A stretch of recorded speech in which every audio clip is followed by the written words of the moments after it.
All right, and as Leanne said just before the ad break, the Commission for Gender Equality is appealing to the Department of Sports and Recreation to investigate soccer academies across the country. This comes after media reports of an alleged rape of 29 boys by their coach allegedly at a football school in Soweto last week. To discuss this further, we now joined by Gender Equality's spokesperson, Javu Baloi. Ntate Baloi, good morning to you. Thank you so much for coming through. Thanks for having us. This is one of the unfortunate incidents that happens across the country, and looking at this particular one, why do you think that rape and abuse of boys is often not spoken about as it should be? We, as a Commission for Gender Equality, we have noted several instances thus far that where they could have been prevented. The scourge couldn't have been so unbearable, though it is very sad that, you know, one abuse of a child, it's one too many. There are instances where boys were supposed to speak up.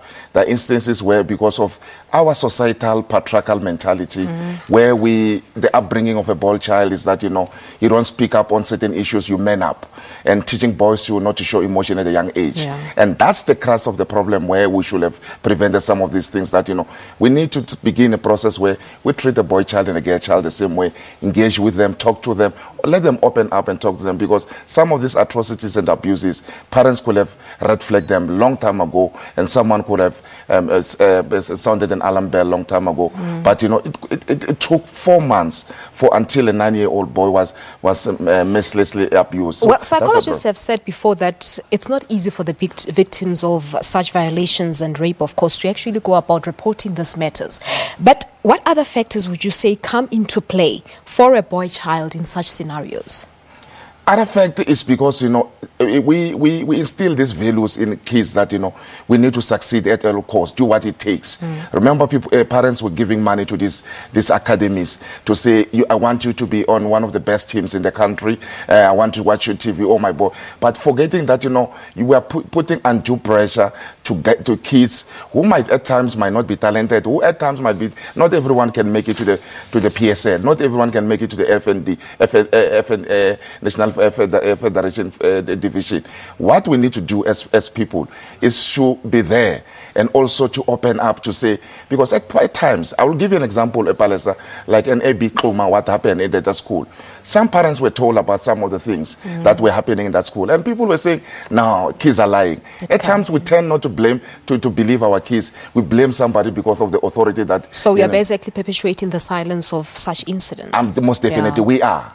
We are in a way, and we need to do something about that. But obviously, this is one of the many cases that we have here in South Africa. How do you think investigations or at these soccer academies should go about? The investigation should also, we must do screening of the coaches. Whether they're in the PSL, running academies, we must do screening, because, you know, you cannot run a risk of having coaches dealing with kids, meanwhile their behavior from where they're coming from. Go back even from the primary education. Go to high school and find out who is this person that I'm hiring today, so that, you know, you get to understand, is he safe around kids? Our kids are safe around him.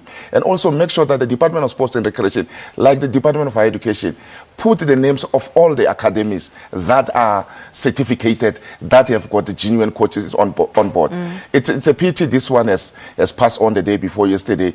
But, you know, we believe as a commission, maybe kids will find closure in this one, to have his name registered with the pedophile list, even in his death, because so that, you know, those kids can go through, because now they have no one to talk to based on that issue, that, you know, he had to come on board to say, though our culture says we don't talk bad about the dead, but in this case, you know, the kids who were molested, 29 boys, need to find closure, and the only closure, maybe some of them, is to have his name registered. Now that this alleged perpetrator is no more, what happens with the case? What happens with the case is that, you know, there are people, he was not working alone.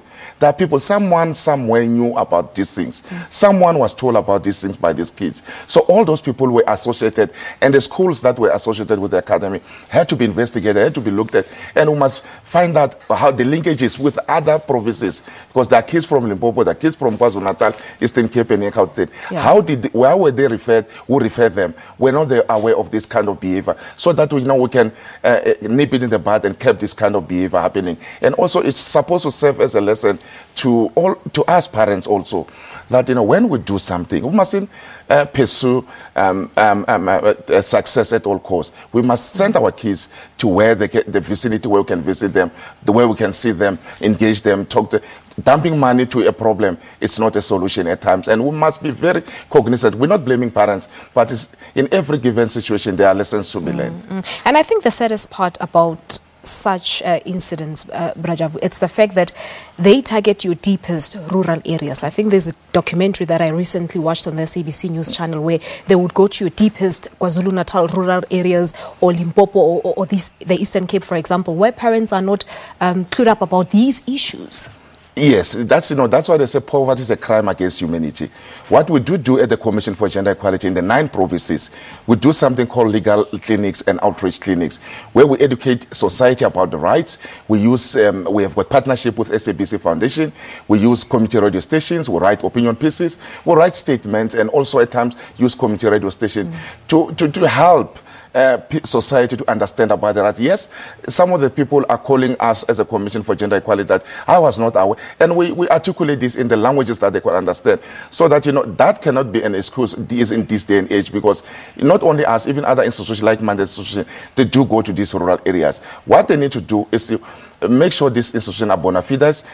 Contact Department of Sports. Hence, we are calling on the sports to investigate and have the list of all accredited institutions on their website. I think that's one question. Are they even registered and accredited by the department? That's another thing. Which might make it very difficult. That's so many, because some of them could be quick money-making schemes. It could be a syndicate of some sort. That I know someone in Guyana, I know someone in Eastern Cape, then let's have somebody as a coach. Find that person doesn't even know anything, doesn't have a link with. I should think academies should be linked with these clubs so that it can stop some of these atrocities against our boy children. All right, so what happens going forward? The alleged perpetrator is no more, and you said the case would still continue, but from the Commission's side of view, what are you going to do? Are you just going to sit back and wait on the judicial system to take this case further? No, we're not waiting. Our main concern is the well-being of the boy child, because remember, there's a great danger of these kids being abusers in future themselves, for them wanting to claim their manhood. What we are doing, we're working with the police closely to ensure that they get the best care, they get the social workers. However, we will be, as per our mandate, as the Commission for Gender Equality Act, we are monitoring this case very closely. What's happened to the academy now? Is it still operating? The academy, based on the information from the police, is closed. Is it closed? It's closed, okay. But we need all the people that were associated with the academy to be brought before the book. All right, we'll leave it at that. Thank you so much for coming through. You're most welcome. Thanks. Thank you so much to Javu Baloyi, the spokesperson to the Commission for Gender Equality, of course, talking to us about this said case.